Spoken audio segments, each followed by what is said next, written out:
የሚባለውን መጽሐፍ ወይም ደግሞ ረቂቅ ምስጢር ያስተማረው ከትንሣኤ በኋላ።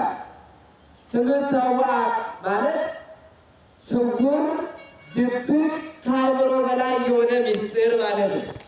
ኪዳን ማለት ክርስቶስ ዳግም እንደሚመጣ ከደቀ መዛሙርቱ ጋርና ከሌሎቹም ምዕመናን ጋር ቃል ኪዳን የገባበት ረቂቁ ምስጢር ከትንሣኤ በኋላ ለደቀ መዛሙርቱ ያስተማረበት ወቅት ነው እና ወደ ሀሳባችን ስንመጣ መድኃኒታችን ኢየሱስ ክርስቶስ ከዚህ ዓለም በገዛ ስልጣኑ ቅድስት ነፍሱን ከሥጋው ከለየ በኋላ ደቀ መዛሙርቱ ሌላ ዋስትና አልነበራቸው።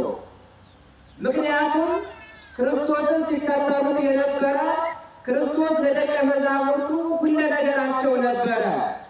ቢራቡ የሚያበላቸው፣ ቢጠሙ የሚያጠጣቸው፣ ቢታመሙ የሚፈውሳቸው፣ በችግራቸው ሁሉ ገንዘባቸው ክርስቶስ ስለነበረ ክርስቶስን ጠቅልለው ተከትለውት ነበረ። ጥያቄ ሲጠይቅ ቅዱስ ጴጥሮስን ሰማዋለሁ። ኩሎ ሀደግነ ወተለውናከ ምን ትድረክብ መሀብየከ፣ ጌታ ሆይ ሁሉን ጥለን ተከተልን፣ ካንተ ምን እናገኛለን ብሎ ቅዱስ ጴጥሮስ ጠይቆት ነበረ። ይህ ማለት ማለት ነው ደቀ መዛሙርቱ የሞቀ የደመቀ ቤታቸውን ትተው ክርስቶስን ተከትለውት ይኖሩ ነበረ። የተከተሉትም ቅድም እንደነገርኳችሁ ሁሉ ነገራቸውን ስለሚያሟላላቸው ነው። አሁን ግን እነሱ ባላሰቡት መንገድ ክርስቶስ ቅድስት ነፍሱን ከቅዱስ ሥጋው በመለየት ወደ መቃብር ወረደ።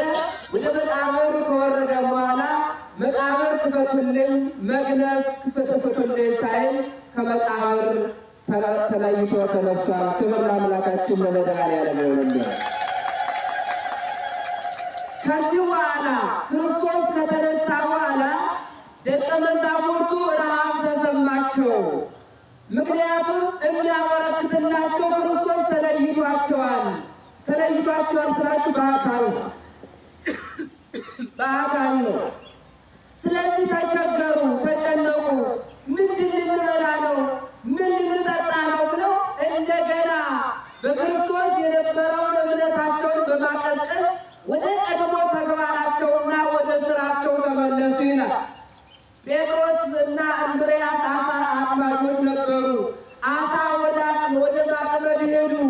ደቀ መዛሙርቱ 11 የነበሩ ደቀ መዛሙርት የሚበሉት ስላልነበራቸው ጴጥሮስንና እንድርያስን ተከትለው ሄደው ጥብርያዶስ በምትባል ባሕር አጠገብ ሌሊቱን ሙሉ አሳ ለማግኘት ረሃባቸውን ረሃብ ውርጭ አድርገው አሳ ሲያጠምዱ አደሩ ይላል።